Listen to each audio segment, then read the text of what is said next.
Hey guys, how you doing? It's Nate from TheStyleDogg, and today I'm going to be talking about my 3 back tattoos that I got lasered last week by Troels from MJ Driver, Laser Tattoo Removal and Lightning.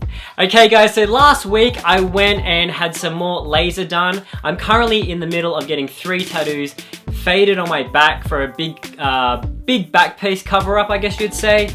And I took you guys along with me. If you haven't seen the video, I'm going to leave a link right here. You guys can check out the video. You'll actually see me getting laser done. And today I'm basically doing an update video to show you 7 days after I've had it done and to show the healing process.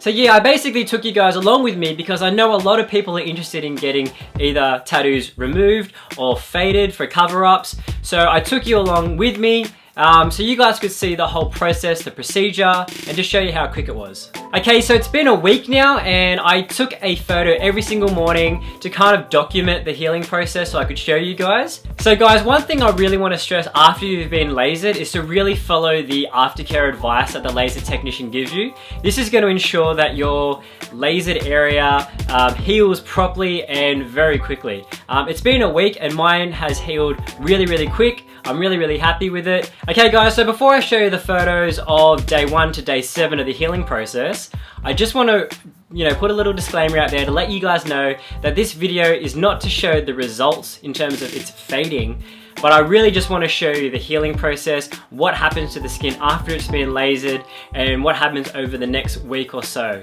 So that's what this video is about guys, not about the fading itself. I will be posting another video in probably a month's time, 6 weeks time, which is going to really show how much the tattoo is faded. At this stage, it's only early days. Okay, so here is a photo of my tattoo 1 hour after I got lasered. Now, as you can see, my skin really got irritated by the laser, and it did have quite a dramatic effect. It went quite red, it was swollen, and it also started to create some heat. And I know it looks bad guys, but just remember that it is all superficial, and really to me it just felt like a really bad suntan. So after I got home, what I did was apply a cold compress, and I did that for 30 minutes. So I did a 10-minute on, 10-minute off system, and by then I felt like the ice helped alleviate any of the swelling and kind of really reduce the heat that the area was producing. I then waited an hour and then I had a shower and I then applied pepanthen cream, which is an antibacterial cream. So guys, what I'm going to show you now is kind of a rundown from day 1 to day 7 of the lasered area, and it's going to show you how the skin reacted and how it started to heal itself and what kind of came about after having laser. So this is the next day. And as you'll notice, there are some blistering on parts of the tattooed area. But like I said, I knew this was going to happen, so it was completely normal. Guys, at this stage, it's really important that you don't touch or pick at your blisters, as well as you really want to keep the area nice and clean. The area still felt a little bit warm, but to be honest, it was fine otherwise. Day 2, as you can see, the next day there wasn't much difference and the blisters were still in full form. By day 3, it wasn't until this day that the blisters had begun popping themselves and were starting to form little scabs. By day 4, all of the blisters had either popped or subsided, forming more scabs over the tattoo. It was at this stage that I kind of switched from using pepanthen cream to bio oil at night because I knew that there was no longer any chance of infection once all the scabs had kind of dried up and all the blisters had popped. Day 5, the area started to feel really dry and itchy, but I avoided any scratching and just tried to let the scabs fall off naturally, which I know can be hard, but you just have to do it. Day 6, still very itchy with more scabs falling off. Again, not much difference to the previous day. And day 7, all of the scabbing had fallen off. Now you can see that the area looks a little discolored and pink in some parts, but again, this is very normal. It can take up to 4 weeks for the area to completely heal. Now I apply bio oil both morning and night just to keep the area really moisturized.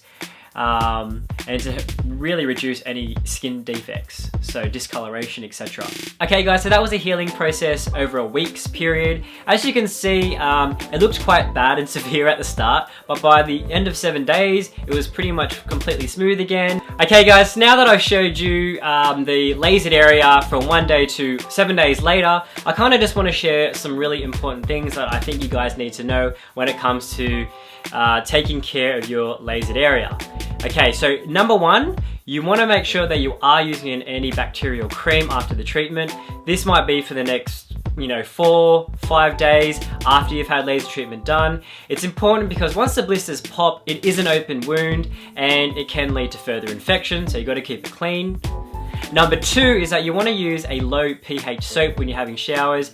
You want a soap that's meant for sensitive skin because you want to make sure that you don't further irritate the area. Number three is you want to make sure that you don't use really hot water. I had my water temperature set to kind of just above warm, so it was warm enough to have a shower, but it wasn't my standard hot shower that I would have. You want to avoid kind of heating up the area because, like I said, after you have it lasered, it will be producing a little bit of its own heat itself. Okay guys, so number four is you want to make sure that you don't soak the lasered area. So that would include pools, hot tubs, swimming in the ocean. You don't want to do any of that until it's completely healed. You also want to make sure that you avoid kind of full contact from the shower head alone. So for me, having it on my back, I had to make sure that I kind of had my face towards the shower head, and then when I wanted to wash it, I actually did like a little bit of a 360 in the shower, just to make sure that I didn't have direct pressure onto the lasered area. Number five, now once you've actually had a shower, you want to make sure that you don't rub the area. Like I said, once the blisters have formed, what you want to do is just basically pat dry the area and make sure that you're using a clean, dry and soft towel, guys. Soft. I am going to emphasize that word, soft towel. Number six, if you are going to go outside and the lasered area is going to be exposed to the sun, you got to make sure to wear sunscreen. Number seven, guys, is do not pop the blisters. Let them, form naturally, let them go away naturally, turn into scabs naturally, and that will make sure that you avoid any scarring or discolorations or any skin defects. And guys, last but not least, number eight, you have to keep the area moisturized. So after the scabs have fallen off, the skin will be very dry and itchy, and you want to make sure that you're using something like bio oil to keep the area nice and moisturized. This is really going to help as well with the healing process. And there you have it, guys. That is just my quick update video. I hope you guys found this very helpful, and it kind of answered some of the questions you may have had about laser tattoo removal or fading. Don't forget, guys, that if you are looking to get some tattoos removed or faded, you got to check out the guys from MJ Driver, Laser Tattoo Removal and Lightening. They do have 5 locations here in Australia. That includes Sydney, Melbourne, Brisbane, Adelaide, and the Gold Coast. Go check them out. I will leave all of the links in the description box. And remember, don't forget to comment, like, subscribe, and I'll see you in the next video. Peace.